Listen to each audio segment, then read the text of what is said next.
जय हिंद दोस्तों। मैं एक बार फिर आपका याद बिंद स्मार्ट क्लासेस में चैनल पर स्वागत करता हूं। जैसा कि बच्चे हम लोग किरण मैथमेटिक्स की सीरीज चल रही है हमारी लगातार, और आपको लगातार वीडियो मिल भी रही हैं, और मुझे लगता है कि इस वीडियो से आपको पूरा का पूरा फ़ायदा भी मिलेगा, ये मेरा वादा है। जो बच्चे मैथ में थोड़े से कमज़ोर हैं या जो पहली बार पढ़ रहे हैं वो भी यहाँ से अच्छे से प्रैक्टिस कर सकते हैं, और जो बच्चा पहले पढ़ चुके हैं उन लोगों के लिए ये सीरीज़ एक रामबाण होगा। यहाँ से आपको सारे क्वेश्चंस का, एक टाइप के क्वेश्चंस का प्रैक्टिस करने को मिल जाएगा। तो बस आपको करना क्या है कि लगातार जुड़े रहना है, लगातार वीडियोस को ज्वाइन करना है, और अपना सोशल मीडिया प्लेटफॉर्म जहाँ भी है वहाँ शेयर करें बच्चा, और चैनल को सब्सक्राइब जरूर करें। ठीक है, चलिए शुरू करते हैं आज की क्लास। हमारा चैप्टर चल रहा है रेशियो, और उसमें हम लोग टाइप थर्ड तक क्वेश्चन करा चुके हैं। टाइप थर्ड के 11 क्वेश्चन मैं करा चुका हूँ। आज हम बात करेंगे 12वें क्वेश्चन से। तो बच्चा 12वां क्वेश्चन आपसे क्या कहता है? सबसे पहले आप लोगों को रीड आउट करना सीखना होगा क्वेश्चंस को अच्छे से। जब तक आप क्वेश्चंस को अच्छे से पढ़ना नहीं सीखोगे ना, तो सॉल्व क्या करोगे? पहले ये समझो कि क्वेश्चन आपसे कहना क्या चाह रहा है और क्वेश्चन आपसे क्या डिमांड कर रहा है। देखो, एक परीक्षा में सफलता का असफलता से अनुपात, एक सफलता और दूसरा असफलता, दो लोग हैं, एक सफल और दूसरे असफल, इन दोनों के बीच में रेशियो दे रखा है, और आपको रेशियो दे रखा है 5:2। तो आप लिख सकते हो 5:2। यहाँ पे आपको x मान लिया और इसे भी x मान लिया। रेशियो में जब दे रखा है तो दोनों को x मान सकते हैं। सफल लोगों की संख्या 5x, असफल लोगों की संख्या 2x। अगर सफलताओं की संख्या 14 अधिक थी, असफलताओं की 14 संख्या कितनी अधिक है बेटा? अगर इसमें 14 और ऐड कर दो, क्योंकि आपसे बोला गया असफल लोगों में 14 और ऐड करने हैं, तो ये जो अनुपात है 9:5 हो जाता है। 9:5। एक बार जैसे ही आप इक्वेशन बना लोगे, फिर क्वेश्चन सॉल्व करने में आपको कोई दिक्कत नहीं होगी। क्रॉस मल्टीप्लिकेशन, 5 पंजे 25x, यहां करोगे 9 दूनी 18x, और ये प्लस 9 गुणा 14। अब आप कहोगे कि सर आपने 9 गुणा 14 क्यों नहीं किया? ये इसका रिजल्ट आपको भी पता चल जाएगा, क्योंकि अभी हमारी कैलकुलेशन बाकी है, तो हम मल्टीप्लिकेशन वगैरह नहीं करेंगे। 25 में से 18x जाएंगे तो यहाँ आ जाएगा बच्चा 7x। 7x इक्वल टू क्या हो जाएगा? 9 इंटू 14। 7 से 14 टू टाइम्स गया, और यहाँ से x की वैल्यू कितनी आ गई? 9 दूनी 18। अब आप एक बात बताओ, आपसे पूछा क्या है? परीक्षा में बैठने वाले उम्मीदवारों की कुल संख्या। तो भाई सफल थे 5x, असफल थे 2x, टोटल कितने हो गए? 7x। x का वैल्यू हम रखेंगे 18, 7 गुणा 18, 7 से गुणा कर लो, 7 अट्ठे 56, 6, 7 एकम 7 और 5 12। तो आपका जो आंसर हो गया वो कितना हो गया? 126। ठीक है भाई, तो आपका टोटल नंबर ऑफ स्टूडेंट जो है वो 126 हो गया। आई थिंक क्लियर होगा। अब लोग अगला क्वेश्चन करते हैं। एक एक क्वेश्चन को बारीकी से समझो, रटना नहीं है ना। बहुत सारे बच्चे मैथ को रटने की कोशिश करते हैं, रटो मत, समझो क्वेश्चन क्या कह रहा है। अब यहां पर देखो, a अनुपात b अनुपात c, 1:3:5। 3 नंबर का रेशियो दे रखा है, a ratio, b ratio, c। क्या रेशियो दे रखा है? 1:3:5। तो आपने लिख लिया 1:3:5। यहां से आप बोल सकते हो कि a का वैल्यू 1 है तो b का वैल्यू 3 होगा और c का वैल्यू 5 होगा। अब आपसे पूछा क्या है? 4a minus b plus 2c upon 3a plus b plus c, ये आपसे पूछा गया है। तो a का वैल्यू आप 1 पुट कर दीजिए, तो ये क्या हो जाएगा? 4 एकम 4, b का वैल्यू 3 और c का वैल्यू 5, 5 दूनी 10। इसी तरीके से 3a plus b plus c, तो 1 प्लस 3 प्लस 5 कितना हो जाएगा? 9। सॉल्व करना है बस। 4 में से 3 गए 1, 11 और 3 9 तिया 27। तो आपका जो आंसर हो जाएगा वो कितना हो जाएगा बच्चा? 11/27। Option number third. आंसर क्या हो जाएगा आपका? Option number third. तो बस आपको ध्यान क्या रखना है कि जब भी आपको नंबर इस तरीके से दे रखा हो A ratio B ratio C 1 ratio 3 ratio 5, तो A का वैल्यू जो होगा वो 1 हो जाएगा, B का वैल्यू 3 हो जाएगा और C का वैल्यू 5 हो जाएगा। ठीक है भाई। फिर यहाँ पे A का वैल्यू आप 1 पुट कर दो, B का वैल्यू 3 पुट कर दो और C का वैल्यू 5। जैसे ही आप वैल्यूज पुट करोगे आपका आंसर आ जाएगा। चलिए अगला क्वेश्चन। अगला क्वेश्चन आपसे क्या कहता है? 3, 4, 9 के चतुर्थ अनुपाती और 2 और 98 के मध्य अनुपाती क्या हैं? इनका अनुपात पूछा है आपसे, किस किस का? 3, 4, 9। 3, 4, 9 का क्या पूछा है? चतुर्थानुपाती। तो चतुर्थानुपाती क्या मान सकते हैं हम लोग? x। तो ये हो जाएगा आपका 3/4 इक्वल टू 9/x। 3 से 9 3 बार गया, तो यहां से x की वैल्यू कितनी आ गई आपकी? 12। ठीक है।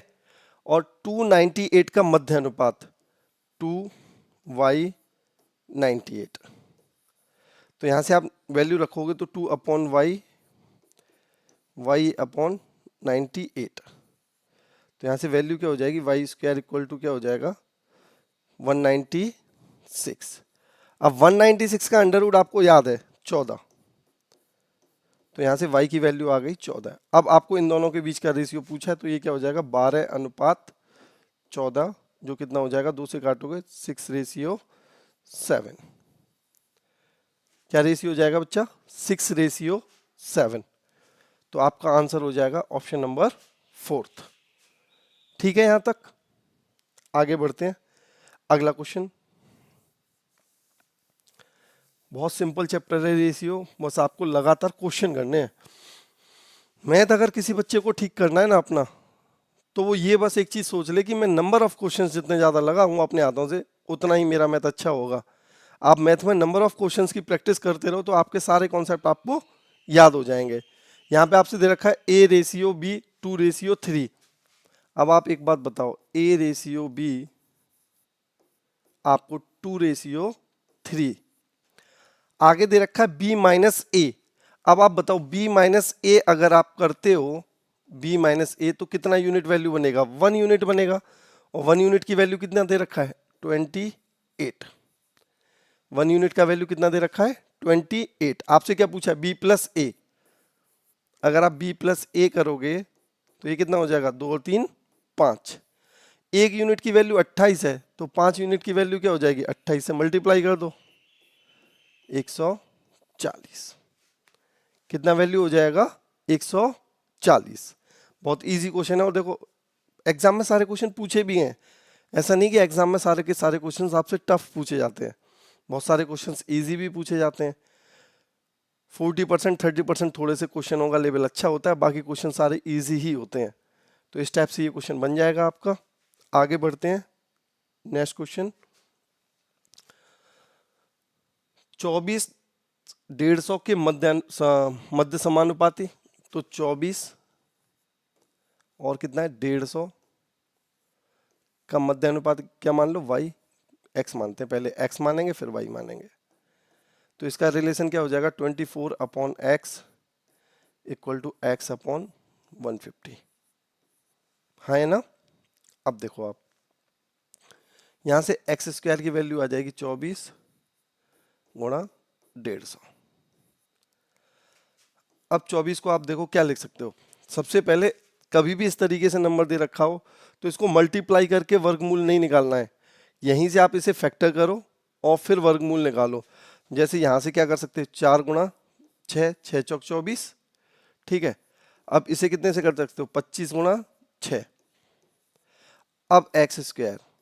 अब यहां से x की वैल्यू निकालोगे तो बेटा देखो 4 से आएगा 2, ये 6 2 बार है, एक बार आ जाएगा और ये 5 आ जाएगा। तो कितना हो जाएगा? x equal to 60। बात समझ में आ रहा है? तो कभी भी वर्गमूल या अंडर रूट निकालना हो तो इस तरीके से मल्टीप्लाई नहीं करेंगे कि इनको मल्टीप्लाई करो, इन्हें फैक्टर कर दो। 4 गुणा 6 150 को लिख सकते हो 25 गुणा 6। तो x की वैल्यू क्या हो जाएगी? 4 से आएगा 2, 2 बार 6 एक बार, 25 से आ गया 5, तो x की वैल्यू क्या होगी आपकी? 60। फिर आगे आपसे क्या बोला है? 12 12 और 6√5 के तृतीय समानुपात, 12 और 6√5 तृतीय समानुपात को मान लिया मैंने y, तो इनका रेशियो क्या बन जाएगा 12/6√5 इक्वल टू हो जाएगा 6√5/y। तो ये 6 से काटा 2 बार, ठीक है, 2 से ये काटा 3 बार। अब √5 क्या हो जाएगा 5 और y की वैल्यू क्या आ जाएगी 5 या 15। तो यहां से आपका x और y का रेशियो पूछा है आपसे, तो ये क्या हो जाएगा 60/15 और जब आप इसे 15 से काटोगे 4:1। तो आपका आंसर हो जाएगा 4:1, ऑप्शन नंबर 4। ठीक है, क्या आंसर हो जाएगा आपका ऑप्शन नंबर 4। अब जो क्वेश्चन नंबर 17 है, इस पर हम लोग थोड़ी सी डिटेल में बात करेंगे।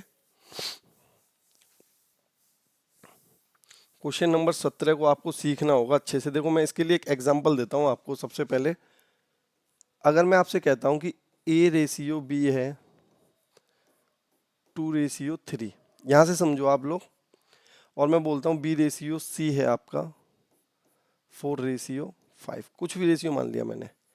अगर मैं A/B/C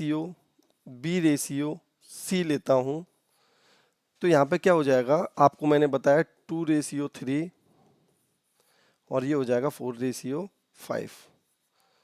तो सबसे पहले क्या होता है, इन दोनों में जो कॉमन है, दोनों में कॉमन क्या है b, दोनों में आपका कॉमन क्या है b। जो कॉमन है उसे सेम कर लो, तो यहाँ 4 से मल्टीप्लाई हो जाएगा, यहाँ 4 से, यहाँ कितने से होगा बेटा 3 से, यहाँ भी कितने से होगा 3 से। तो ये कितना हो जाएगा 8, 12 और 15। अब सबसे बड़ी बात जो समझने वाली है वो ये है कि आप अगर ध्यान से देखो तो a और b का जो रेशियो होगा 2:3, वो यहाँ पर भी 2:3 है, बस दिख नहीं रहा है। देखो a और b का अगर मैं रेशियो देखता हूँ तो ये भी 8:12 को अगर कैंसिल करोगे तो क्या आ जाएगा 2:3। तो अनुपात को अगर a और b किसी के साथ और भी मिला देते हो आप, तो उसका मतलब ये नहीं होता कि वो रेशियो चेंज हो जाएगा। रेशियो हमेशा हमारा कैसा रहेगा सेम। अगर a और b का रेशियो 2:3 है तो वो हमेशा 2:3 ही रहेगा, अगर आप उसे किसी और के साथ भी मिक्स कर लेते हो। यही कॉन्सेप्ट मैं अप्लाई करूंगा यहाँ पर। अब अगर मैं a b c d सब रेशियो को मिलाऊंगा एक साथ तो भाई बहुत गड़बड़ हो जाएगा, बहुत टाइम हो जाएगा।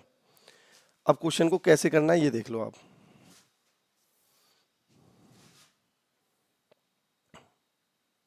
देखो लाल से करते हैं, A/B कितना है 2:5। अब आप यहां देख लो, क्या ये 2:5 है? हाँ भाई ये 2:5 है, 2:5 है। ये 2:5 नहीं है, क्योंकि 36 पंजे होता है। अगर आप इसे सिंपल करोगे तो 2:5 ये नहीं है 2:5। ठीक है, ये भी 2:5 नहीं है, तो ये दोनों ऑप्शन कैंसिल हो जाएंगे आपके। अब आपका क्या इन दोनों में बचा, तो इन दोनों में आप देख लो कौन सा सेम कर सकते हो। 180 245, 180 315, इन दोनों में मिला के देख लो। B/C क्या होना चाहिए, B/C क्या होना चाहिए 4:7। तो क्या यहाँ पे 4:7 बन रहा है? अब 4 किससे होगा ये, आप देखो 45 से कटेगा, 45 दूनी 90। ये 4:7 नहीं हो रहा है। देखो अगर इसे आप 45 से काटते हो तो ये 4 बार कट जाएगा, लेकिन ये 7 बार नहीं कटेगा। इसे काटोगे ये कट जाएगा, 9 दूनी 18, 9 30 27। तो ये आपका केवल ये रेशियो बनेगा, क्योंकि यहाँ पर B और C का रेशियो कितना बन रहा है 4:7। तो इस तरीके से जब भी क्वेश्चन बने तो आप क्वेश्चन को सॉल्व ना करें, आप इस तरीके से देख लें कि A/B 2:5 बन रहा है तो 2:5 बाकी में नहीं बन रहा है। तो 2:5 अगर A और B में बन रहा है तो आपका आंसर या तो फर्स्ट या सेकंड होगा। अब फर्स्ट और सेकंड में कैसे करेंगे, B/C कितना बनना चाहिए 4:7, 4:7 नहीं बन रहा है, यहाँ पे 4:7 बन रहा है, तो आपका करेक्ट आंसर हो जाएगा सेकंड। अब एग्जाम में अगर इसे सॉल्व करने की कोशिश करते हो ना आप लोग, तो भाई बहुत लंबा टाइम लगेगा। और जबकि अगर आप इस कॉन्सेप्ट को जानते हो कि रेशियो हमेशा समान रहता है, तो मुझे नहीं लगता ये 15 सेकंड से ज़्यादा का टाइम होगा। ठीक है, चलिए अगला क्वेश्चन। क्वेश्चनों का टाइप समझने की कोशिश करो कि क्वेश्चन आपसे क्या चाह रहा है। क्वेश्चन कभी नहीं चाहता आपसे कि आप बेवजह कैलकुलेशन में लगे रहें। ज़्यादातर क्वेश्चन आपसे ये चाहता है कि आप समझें कि क्वेश्चन का एडवांस लेवल क्या है, किस तरीके से हम क्वेश्चन को कर सकते हैं। एक विद्यालय में विद्यार्थियों की कुल संख्या 640 है। टोटल नंबर कितने हैं? 640। ठीक है, जिसमें लड़कों की संख्या लड़कियों की संख्या से 5:3 है। लड़कों, ये बॉयज, और ये हो गए आपके गर्ल्स। क्या रेशियो है? 4:3। यदि विद्यालय में 30 लड़कियों का नामांकन किया जाता है तो विद्यालय में और कितने लड़कों का नामांकन होना चाहिए ताकि लड़कों की संख्या का लड़कियों की संख्या से अनुपात 14:9 हो जाए?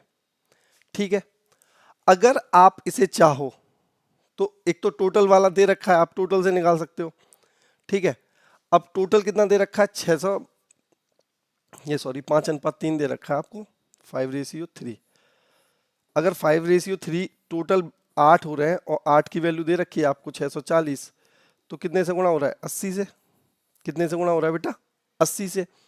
तो अगर लड़कों की संख्या निकालोगे तो ये कितना हो जाएगा? 8×5 = 40, 400। और लड़कियों की संख्या निकालोगे तो 8×3, देखो ये कितना हो गया? 8×5 = 40, 8×3 = 24, 240। अब आपसे क्या बोला है? यदि विद्यालय में 30 और लड़कियां ऐड कर दो।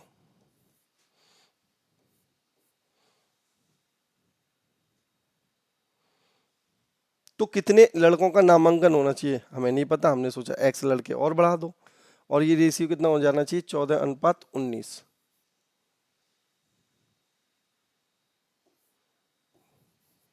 यहां तक बात क्लियर है? अब देखो ये हो जाएगा आपका, ऐड करोगे 270, ये कितना हो जाएगा? 270। 9 से काटोगे 30 बार जाएगा, बस यहीं से कैलकुलेशन आपकी बन जाएगी। 30 से गुणा कर दो, और 30×27, ये हो जाएगा आपका 400 + x, और ये कितना हो जाएगा? 30 से मल्टीप्लाई करोगे तो 14×2 = 28, 14×3 = 42, 420। तो यहाँ से x की वैल्यू कितनी आ गई? 20। तो अगर मैं आपसे बात करूं कि कितने लड़के और बढ़ाने होंगे मेरे को, तो आप सिंपली बोल दोगे कि भाई मेरे को 20 लड़के बढ़ाने हैं। देखो सबसे पहले क्या है, यहां से मैंने निकाला टोटल। देखो टोटल दे रखा है 640, लड़कों और लड़कियों का अनुपात दे रखा है 5:3, तो टोटल कितने हो गए? 8। 8 की वैल्यू दे रखी है 640, तो 80 से गुणा हो रहा है। तो यहाँ पे अगर 80 से गुणा कर देते हो आप, तो लड़कों की संख्या निकल के आ जाती है आपकी 400, और लड़कियों की संख्या निकल के आ जाएगी आपकी 240। ठीक है, 400 में कितना जोड़े हमें नहीं पता, हमने मान लिया x। लड़कियों में कितना जोड़े? 240 + 30 इक्वल टू कितना हो गया? 14:9। तो ये बेटा 270 हो जाएगा। कैलकुलेट करेंगे तो x की वैल्यू आ जाएगी 20। अब आपको बस इतना समझना है कि यहाँ पे 20 लड़के और अगर ऐड कर दिए जाए तो इनका अनुपात 14:9 हो जाएगा। देखो एक बार और फिर मुझे बताओ यहाँ तक बात क्लियर है कि नहीं है? छोटी छोटी वीडियो मैं इसीलिए बना रहा हूँ कि आप पढ़ते पढ़ते बोर ना हो, 5-5 10-10 क्वेश्चन चलते चलते भी देख लें।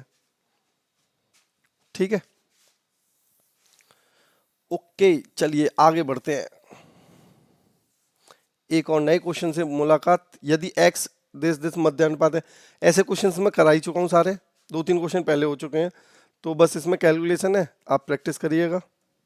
देखो जो टाइप मैं बता चुका हूँ 2-2 3-3 क्वेश्चन, उन्हें तो आप कर ही सकते हो। दो संख्या 5:7 में है, यदि पहली संख्या 20 है तो दूसरी संख्या, अब बताओ इसमें कुछ है? CGL में आया है ये 2020 में। अब देखो अनुपात दे रखा है 5:7, और पहली संख्या की वैल्यू दे रखी है 20, 5 की वैल्यू 20, कितने से गुणा हो रहा है? 4 से। 4 से गुणा कर लो, 7×4 = 28, खत्म। ठीक है, यदि 2x + 1, x + 2, 2 और 5 समानुपात में है, तो इसका तो आंसर आ गया आपका 28। Question number 21।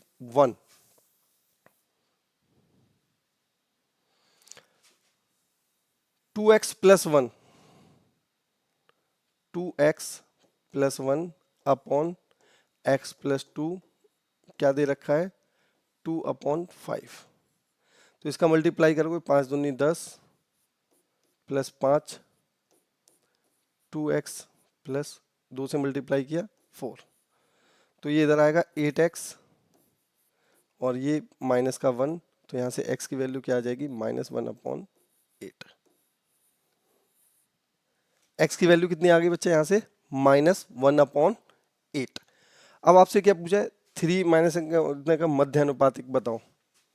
अब सबसे पहले इसकी वैल्यू निकालो 3.5 1 माइनस, तो ये 1 प्लस हो जाएगा माइनस माइनस करके, यहाँ पे माइनस दे रखा है ना तो बच्चा ये प्लस हो जाएगा, तो ये कितना हो जाएगा 8 एकम 8 और 9